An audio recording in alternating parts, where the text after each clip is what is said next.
দর্শক, ফেলে দেওয়া কাঁচের টুকরো দিয়ে বা কাঁচের জিনিস যেগুলো আমরা ফেলে দেই, সেই ফেলে দেওয়া কাঁচের টুকরো দিয়ে নতুন করে আবার কাঁচের যে জিনিসগুলো তৈরি করা হয়, তো ফ্যাক্টরিতে এগুলো আসলে কিভাবে তৈরি করা হয় তার পুরো প্রসেসিং আপনারা এখন এই ভিডিওতে দেখতে পারবেন।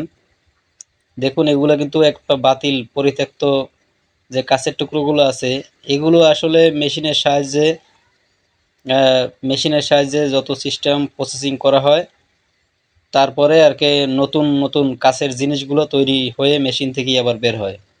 তো এগুলোকে প্রথমে মেশিনে আপনার যাচাই বাছাই করে তারপরে মেশিনে দিয়ে তারপরে নতুন আরেকটা মেশিনে দিয়ে এগুলো গলিয়ে গলিয়ে তারপরে এগুলো কাজগুলো খুবই রিস্কি একটা কাজ, খুবই রিস্কের কাজ। দেখুন এখানে যারা কাজ করে খুবই রিস্কি, এগুলো কাজ কিন্তু গলিয়ে গলিয়ে এনে তারপরে এখন ডাইস মেশিনে দিয়ে তারপরে নতুন আবার কাছের জিনিস তৈরি করা হয়।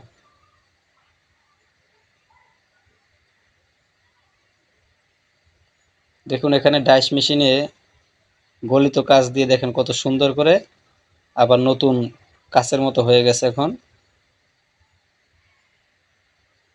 তো এই কাজগুলো খুবই, এখানে যারা কাজ করে এই কাজের খুবই কষ্ট এবং রিস্কের একটা কাজ, আপনারা সবাই বুঝেন।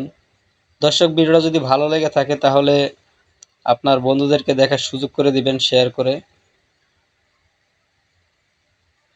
এই ভাইগুলো আসলে অনেক কষ্ট করে। এখানে আবার পরীক্ষা নিরীক্ষা করা হচ্ছে।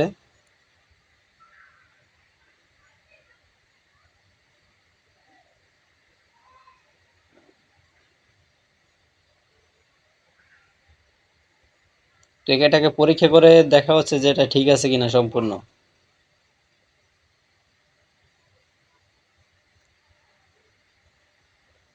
এটাকে আবার এখান থেকে কাটা হবে। দেখেন কত সুন্দর করে কেটে ফেলতেছে।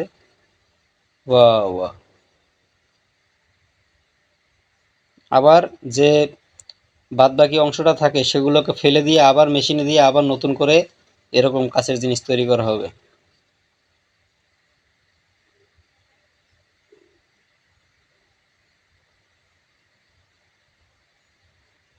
তো এই কাঁচের যে জিনিস এগুলো আসলে খুবই রিস্কি একটা জিনিস, তারপরে এগুলো আগুনে গলানো লাগে, সেটাও একটা রিস্কি কাজ, আবার গরম সেটাও একটা রিস্কি কাজ।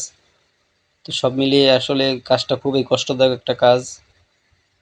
তো দর্শক, ভিডিওটা শেয়ার করে সবাইকে দেখার সুযোগ করে দিবেন, ভাইদেরকে সবার সামনে পরিচিত করে দিবেন। ধন্যবাদ।